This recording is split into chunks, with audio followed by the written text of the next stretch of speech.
असल में जो हमारे कॉमन स्टोन्स जो हमारे होते हैं अडल्ट्स में, वो कोलेस्ट्रॉल के स्टोन्स, ठीक है ना। कई सारे और रीजन है स्टोन्स के, वो हम डिस्कस कभी और करेंगे, लेकिन अभी यही है कि जो कॉमन है, ठीक है ना, कॉमन है कि कोलेस्ट्रॉल की वजह से ये स्टोन्स हो रहे हैं। और रीजन अगेन ओवरवेट होना, ठीक है ना, फीमेल्स में ज्यादा देखा गया है, ठीक है ना।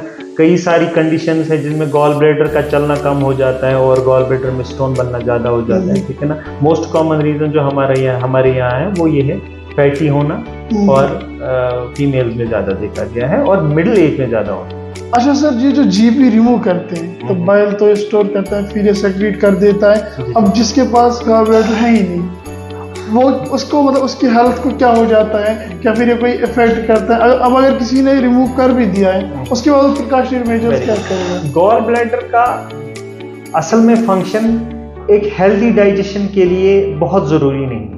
एक healthy digestion it can happen without gall bladder, but इसमें एक चीज है, gall bladder has got some benefits. उसमें यह है कि गॉल बाइल का कंसंट्रेट करना काम था इसका।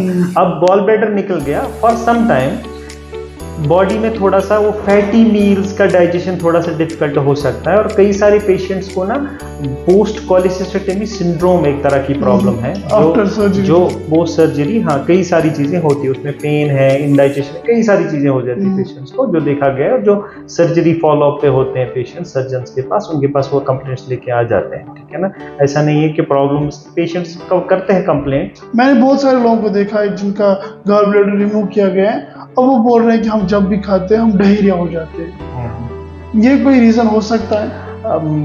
ऐसा हो सकता है, बट ये ट्रांजिएंट हो सकता है। मतलब अगर गॉल ब्लैडर ही रिस्पॉन्सिबल है इस चीज के लिए, तो maybe for some time fatty meal लेगा कोई, उसको इंडाइजेशन फील होगा, ही विल फील कि लूज मोशन हो रहा है थोड़ा सा, लेकिन ये चीज थोड़ी देर के बाद सेटल होनी चाहिए, बिकॉज बॉडी कंपनसेट कर लेती है चीजों के लिए, ठीक है ना, once there is not gall bladder, ठीक है।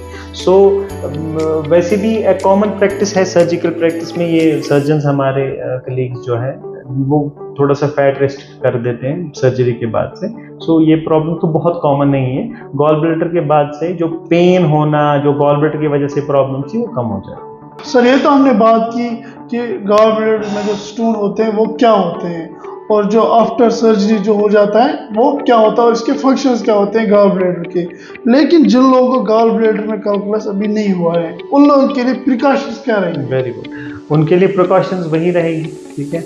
एक अपने वेट को कंट्रोल करें, अपने डाइट में फैट थोड़ा सा ये करें ताकि वेट ज़्यादा ना हो। अदरवाइज एक चीज़ मैं बता दूं, कोलेस्ट्रॉल ऐसी चीज़ नहीं है जो हम लेते हैं, ठीक है ना। कोलेस्ट्रॉल एक प्रोडक्ट है जो हमारी लिवर में सिंथेसाइज होता है, जो हमारी लिवर में बनता है, ठीक है ना। और कोलेस्ट्रॉल का जो बनना है वो बहुत ज़रूरी है, ठीक है ना। कोलेस्ट्रॉल की वजह से हमारे सेल का मेम्ब्रेन बनता है, कोलेस्ट्रॉल की वजह से हमारे हार्मोन्स बनते हैं, कोलेस्ट्रॉल की वजह से हमारा विटामिन डी बनता है। कोलेस्ट्रॉल बहुत इंपॉर्टेंट है। कोलेस्ट्रॉल की वजह से बाइल बनता है, बाइल का कंपोनेंट होता है। अगर वो उसमें ज़्यादा बने, ठीक है ना, तो वो देखा गया है कि उससे स्टोन्स बनते हैं, ठीक है ना।